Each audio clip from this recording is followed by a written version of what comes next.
Teachers put scorpion in boys pants suspended. Teacher, teacher का मतलब अध्यापक, और ये ऐसे यहाँ पे लगा हुआ है तो एक से अधिक अध्यापकों की बात हो रही है, अर्थात इसको बहुवचन बनाया गया है। इंग्लिश में प्लूरल कहते हैं। एक वचन को कहते हैं सिंगुलर नंबर और बहुवचन को कहते हैं प्लूरल नंबर। तो इसको प्लूरल नंबर बनाया गया है, बहुवचन बनाया गया है एस लगा के। तो टीचर्स अर्थात अध्यापकों ने पुट का मतलब होता है रखना, और पुट की तीनों ही फॉर्म, फर्स्ट फॉर्म हो, सेकंड फॉर्म हो, थर्ड फॉर्म हो, सब पुट ही होती हैं। टीचर्स पुट अध्यापकों ने रख दिया स्कॉर्पियन। स्कॉर्पियन का मतलब क्या होता है? बिच्छू। बिच्छू को इनमें बॉयज पैंट्स, बॉय का मतलब लड़का और ये अपोस्ट्रोफी एस होता है।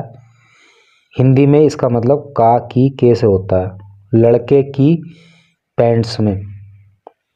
तो टीचर्स ने लड़के की पैंट्स में बिच्छू को रख दिया सस्पेंडेड।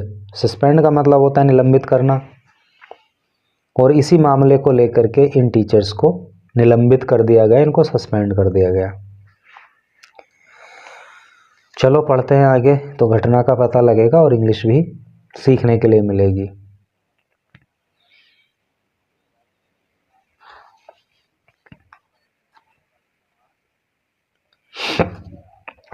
छोटी न्यूज है इसलिए ग्रामर और ट्रांसलेशन के रूल्स रेगुलेशन भी बता करके चलूँगा।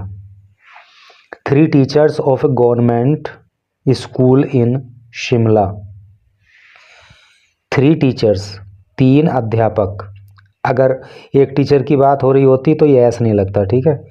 3 टीचर्स, 3 अध्यापक ऑफ ए गवर्नमेंट स्कूल, एक सरकारी स्कूल के, इन शिमला, शिमला के अंदर। तो शिमला में एक सरकारी स्कूल के 3 अध्यापक इंक्लूडिंग, इंक्लूड का अर्थ होता है शामिल होना, जिसमें शामिल हैं द हेड मास्टर, और इन 3 टीचरों में वहाँ का हेड मास्टर भी शामिल है बीन बुक्ड। बुक का मतलब होता है केस दर्ज करना, तो इन पर केस दर्ज कर लिया गया। हैव बीन आया है तो ये संकेत करता है कि यहाँ पे प्रेजेंट परफेक्ट टेंस की पैसिव वॉइस प्रयोग हुई है, क्योंकि अगर हैव और मेन वर्ब की फर्स्ट फॉर्म में मेन वर्ब की थर्ड फॉर्म होती तो होता है प्रेजेंट परफेक्ट, लेकिन हैव बीन आ गया है और मेन वर्ब की थर्ड फॉर्म आ गई है तो ये हो गई है passive voice present perfect tense की। तो हैव बीन बुक्ड, उस पर इन टीचरों पर केस दर्ज कर लिया गया। फॉर रिपीटेडली, रिपीटेडली का मतलब होता है बार बार, और ये एडवर्ब है। क्यों है ये एडवर्ब? एडवर्ब कौन शब्द होते हैं भाई? जो शब्द वर्ब की विशेषता बताते हैं, क्रिया की विशेषता बताते हैं, उनको एडवर्ब कहते हैं, और हिंदी में उसको क्रिया विशेषण कहते हैं। असोल्टिंग, असोल्ट का मतलब होता है हमला करना या मारना पीटना। तो बार बार पीटने के लिए एन 8 ईयर ओल्ड दलित बॉय, एक 8 साल के दलित लड़के को, एंड और प्लेसिंग ए स्कॉर्पियन, प्लेस का मतलब रखने से, एक स्कॉर्पियन एक बिच्छू को, इन हिज पैंट्स उसकी पैंट में, police sad on Sunday, police ने संडे को कहा। समझ रहे ना कि पुलिस ने संडे को कहा कि इन टीचर के ऊपर केस इसलिए दर्ज किया गया, जिसमें कि हेड मास्टर भी शामिल है, कि इन्होंने बार बार एक 8 साल के दलित लड़के की पिटाई की और उसकी पैंट में बिच्छू को रख दिया। ये आरोप इनके ऊपर है। सही है या आरोप गलत है ये तो अब जांच का विषय है, जांच में पता लगेगा, लेकिन फिलहाल केस इनके ऊपर दर्ज हो गया है। इन ए पुलिस कंप्लेंट, इनमें एक पुलिस कंप्लेंट, पुलिस शिकायत, तो एक पुलिस को की गई शिकायत में the father of the boy, the father पिता, ऑफ द बॉय लड़के का, तो उस लड़के का जो पिता है एक क्लास 1 स्टूडेंट, और ये लड़का कौन है डैश लगा के इस लड़के के बारे में इंफॉर्मेशन दी गई है कि कौन है लड़का, एक क्लास 1 स्टूडेंट, ये कक्षा 1 में पढ़ने वाला छात्र है, ऑफ गवर्नमेंट प्राइमरी स्कूल, और कौन से स्कूल का? जो सरकारी प्राइमरी स्कूल होता है उसका छात्र है। कहाँ पे है ये? एट खड़प्पानी एरिया, खड़प्पानी, ये खड़प्पानी एरिया में पड़ता है school. In Rohru sub division of Shimla district, Shimla ज़िले का जो रोहरू सब डिवीज़न है वहाँ पे ये स्कूल है। तो इस लड़के के पिता ने, अब देखो एक्यूज्ड को कहाँ से जोड़ोगे? यहाँ से। इस लड़के के पिता ने एक्यूज़ किया, ये तो सारी बातें इस लड़के की विशेषता बताई गई है। ये कि लड़का कौन है, कक्षा 1 में पढ़ता है और कहाँ पढ़ता है ये आपको ऊपर पढ़ने को मिलेगा। तो इस लड़के के पिता ने क्या किया? एक्यूज़ किया। एक्यूज़ का मतलब आरोप लगाना, और उसकी ये सेकंड फॉर्म है एक्यूज्ड। और वर्ब की सेकंड फॉर्म हमेशा पास्ट इंडेफिनिट टेंस में आती है, इस रूल को हमेशा याद रखना। तो आरोप लगाया क्या? हेड मास्टर देवेंद्र, जो स्कूल का हेड मास्टर देवेंद्र है उसके ऊपर, एंड टीचर्स, और जो दूसरे अध्यापक हैं उनके ऊपर। नाम उनका है, एक का नाम है राम बाबू और दूसरे टीचर का नाम है कृतिका ठाकुर। इनके ऊपर आरोप लगाया है। किस बात का आरोप? और फ्रीक्वेंटली, फ्रीक्वेंटली का मतलब अक्सर या बार बार। फिजिकली असोल्टिंग, फिजिकली का मतलब होता है शारीरिक रूप से, और असोल्ट का मतलब होता है हमला करना या मारपीट करना या चोट पहुंचाना। हिज सन, उनके बेटे को। For almost a year, for के लिए ऑलमोस्ट लगभग, ए ईयर 1 साल तक। और उस लड़के के पिता ने आरोप लगाया है कि मेरे बेटे के साथ लगभग 1 साल तक इन टीचर्स के द्वारा ये मारपीट की गई, उसको शारीरिक रूप से तंग किया गया। देखो इसी तरह से जैसे फिजिकली है ना, ये भी एडवर्ब है क्योंकि असोल्ट की विशेषता बता रहा है। उसको असोल्ट किया गया, उसको चोट पहुंचाई गई, कैसे? फिजिकली, ठीक है, शारीरिक रूप से। जब कोई शब्द वर्ब की विशेषता बताता है तो उसको कहते हैं एडवर्ब, और जब कोई शब्द किसी नाउन की विशेषता बताता है तो उसको कहते हैं एडजेक्टिव, ठीक है।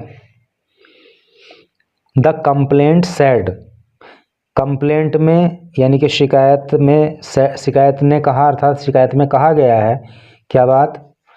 दैट कॉन्टिन्यूअस बीटिंग, दैट की कॉन्टिन्यूअस का अर्थ होता है लगातार, बीटिंग का मतलब पिटाई करना, कि इस लड़के की जो लगातार पिटाई की गई, कोज्ड, तो उसने कोज कर दिया। कोज का अर्थ होता है पैदा करना, सेकंड फॉर्म है तो पास्ट इंडेफिनिट टेंस हो गया।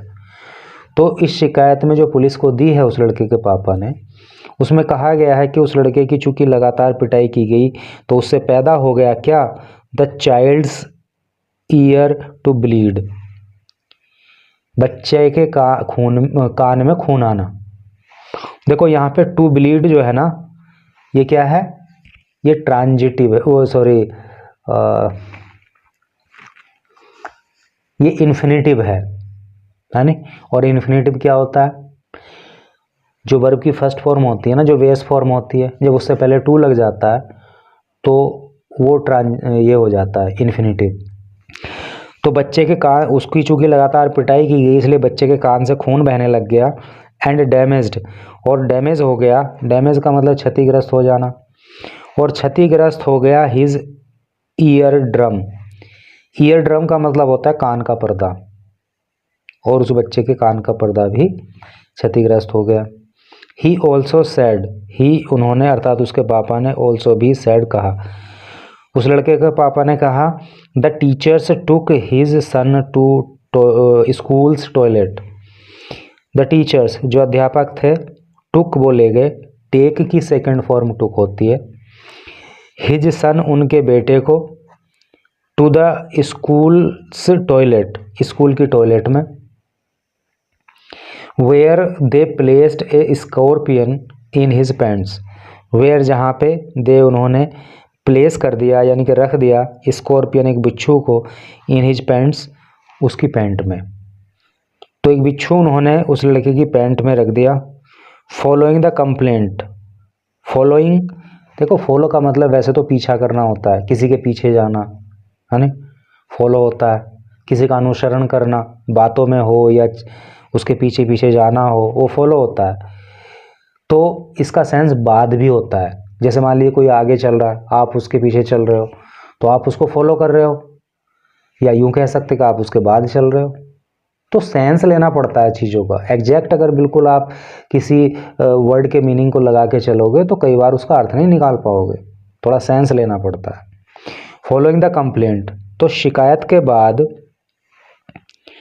Police have registered A case, police ने केस को रजिस्टर कर लिया।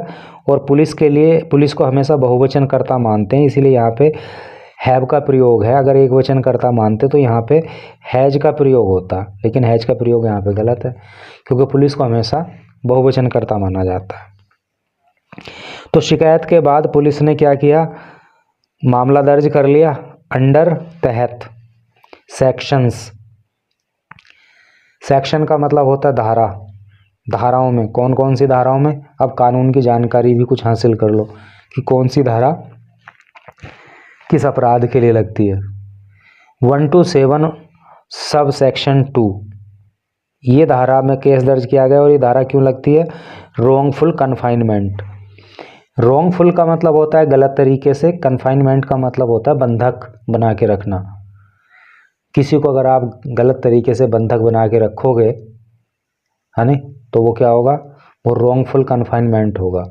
और मुकदमा कौन सी धारा में दर्ज होगा, 127 सब सेक्शन 2 में। 1152 इस धारा में केस दर्ज हुआ। और ये क्यों लगती है, वॉलंटरीली कोजिंग हर्ट।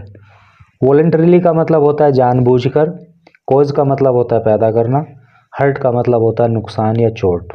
तो किसी को जानबूझकर चोट पहुंचाई जब जाती है तो धारा 115 सब सेक्शन 2 में मुकदमा दर्ज होता है। एक और धारा लगाई गई 1352, ये क्यों लगाई गई, क्रिमिनल इंटिमिडेशन। क्रिमिनल का मतलब आपराधिक होता है और इंटिमिडेशन का मतलब होता है धमकी। किसी को आपराधिक धमकी देना 351 सब सेक्शन 2 के अंतर्गत अपराध होता है। 3 sub section 5 criminal acts in furtherance of common intent. Criminal act, criminal का मतलब आपराधिक, एक्ट का मतलब कार्य, इन furtherance of common intent. Common intent का मतलब होता है सामान्य इरादा, यानी कि जब किसी मामले को एक से अधिक लोग मिलकर के करते हैं और उन सब का इरादा एक ही होता है कि भाई इसको पकड़ो, पीटो, मारो या जो भी हो करके, तो सबका चूंकि एक इरादा है, एक जैसा ही काम करना, उनको पीटना है तो पीटना, या कोई और नुकसान करना तो और नुकसान करना, तो उस समय इस धारा में कार्रवाई होती है। ऑफ द भारतीय न्याय संहिता, और ये धाराएं भारतीय न्याय संहिता की हैं। पहले आपको पता होगा कि अपने कंट्री में आईपीसी चलता था और अब आईपीसी का स्थान ले लिया है बीएनएस ने। And for cruelty toward a child under juvenile justice act, और मुकदमा किस धारा में और लिखा गया, फॉर क्रूअल्टी, क्रूअल्टी का मतलब निर्दयता, क्रूरता, टुवर्ड की और ए चाइल्ड, यानी कि एक बच्चे के साथ क्रूरता करना, under the juvenile justice act. तो किसी बच्चे के साथ अगर क्रूरता की जाएगी तो जुवेनाइल जस्टिस एक्ट में भी उसके ऊपर कार्रवाई होगी, और इन सब के लिए उन पे मुकदमा दर्ज हो गया अध्यापकों पे। इन्होंने यहाँ पे दिया था दलित बॉय टॉर्चर्ड, दलित लड़के को टॉर्चर किया गया। पैसिव वॉइस का प्रयोग है यहाँ पे, उसको प्रताड़ित किया गया मतलब। The teacher have also been charged, ये जो टीचर्स हैं, ये जो अध्यापक हैं, have also been charged. Charge का मतलब होता है आरोप लगाना, तो इन अध्यापकों के ऊपर आरोप लगाया गया है under section of SC ST, under अंतर्गत सेक्शंस धाराओं में of SC ST। SC ST मतलब शेड्यूल कास्ट और ST मतलब शेड्यूल ट्राइब। जो क्यों लगता है, प्रिवेंशन ऑफ एट्रोसिटीज़। हिंदी में मैंने लिख दिया है, अगर आप PDF लोगे ना न्यूज़ का तो घर पे भी प्रैक्टिस कर पाओगे खुद से भी, और सारे मीनिंग आपको क्लियरली फिर एक साथ देख भी पाओगे। तो SC/ST एक्ट में भी उनके ऊपर कार्रवाई हुई। और SC/ST एक्ट क्यों लगता है? Prevention of atrocities. प्रिवेंशन का मतलब होता है रोक, और एट्रोसिटी का मतलब होता है अत्याचार। तो SC/ST के लोगों के ऊपर हो रहे अत्याचारों को रोकने के लिए जो मुकदमा दर्ज होता है वो SC/ST एक्ट में होता है। Pertaining to forcibly removing clothes. Pertaining जिसका संबंध है टू फोर्सिबली, फोर्सिबली का मतलब होता है जबरदस्ती। रिमूविंग, रिमूव का मतलब होता है हटाना या उतारना। क्लोथ्स कपड़े, और सिमिलर एक्ट्स या कुछ ऐसे ही। और दूसरे कार्य डिरोगेटरी। डिरोगेटरी का अर्थ होता है अपमानजनक। टू ह्यूमन डिग्निटी, ह्यूमन का मतलब मानव की, मानवीय, और डिग्निटी का मतलब होता है सम्मान। तो किसी मानव का जो सम्मान होता है तो उसके या तो कपड़े उतरवा दिए जाएं, या फिर उसके साथ कुछ ऐसी और हरकतें की जाएं जिससे उसका अपमान हो जाए, उसका जो सम्मान है उसको ठेस पहुंचे। तो ऐसे मामले में जो है, और वो व्यक्ति SC कैटेगरी को, ST कैटेगरी को बिलोंग करता हो, तो ऐसा कृत्य करने वाले के ऊपर SC/ST एक्ट में मुकदमा दर्ज हो जाता है, जो इनके ऊपर हुआ। And crime against A member of scheduled caste और शेड्यूल्ड ट्राइब, ठीक है। एंड क्राइम या अपराध करना अगेंस्ट, खिलाफ, ए मेंबर एक सदस्य के, ऑफ शेड्यूल्ड कास्ट और शेड्यूल्ड ट्राइब। शेड्यूल्ड कास्ट का हिंदी आप जानते हो अनुसूचित जाति, और शेड्यूल्ड ट्राइब का मतलब आप जानते होंगे हिंदी अर्थ होता है अनुसूचित जनजाति। ए कम्युनिकेशन इज बीइंग सेंट। देखो कम्युनिकेशन का मतलब होता है वार्तालाप, या फिर कुछ लिखित में भी दस्तावेज हो सकते हैं। इज बीइंग सेंट, सेंट जो है ना, सेंड की थर्ड फॉर्म होती है, SEND होता है ना सेंड, उसी की थर्ड फॉर्म सेंट होती है। तो पैसिव वॉइस है यहाँ पे अगर थर्ड फॉर्म का प्रयोग हुआ है तो, और इज बीइंग आ रहा है तो ये प्रेजेंट इंडेफिनिट टेंस की पैसिव वॉइस है। इज MR एक हेल्पिंग वर्ब आ जाए, नहीं प्रेजेंट इंडेफिनिट की नहीं है भाई, ये प्रेजेंट कॉन्टिन्यूअस की है, क्योंकि बीइंग भी जुड़ा हुआ है ना। बीइंग ना हो के अगर सीधा इज के बाद सेंट होता तो प्रेजेंट इंडेफिनिट की होती, लेकिन बीइंग जुड़ा हुआ है तो ये प्रेजेंट कॉन्टिन्यूअस टेंस की पैसिव वॉइस है, ठीक है।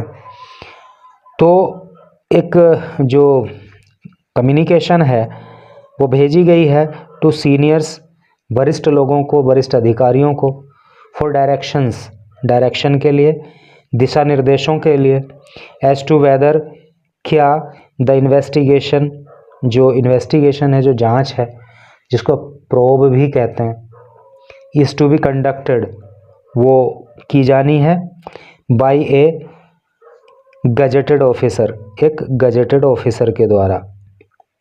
पुलिस सेड, ऐसा पुलिस ने बताया। तो बहुत ही बिल्कुल देसी तरीके में मैंने आपको समझाने की कोशिश की, एंड आई होप कि सबको समझ में भी आया होगा। और अगर वाकई ये घटना सत्य पाई जाती है तो भाई ऐसे टीचर्स को तो सस्पेंड नहीं, अल्टीमेटली टर्मिनेट करना चाहिए, क्योंकि ये टीचर कहलाने के लायक ही नहीं है।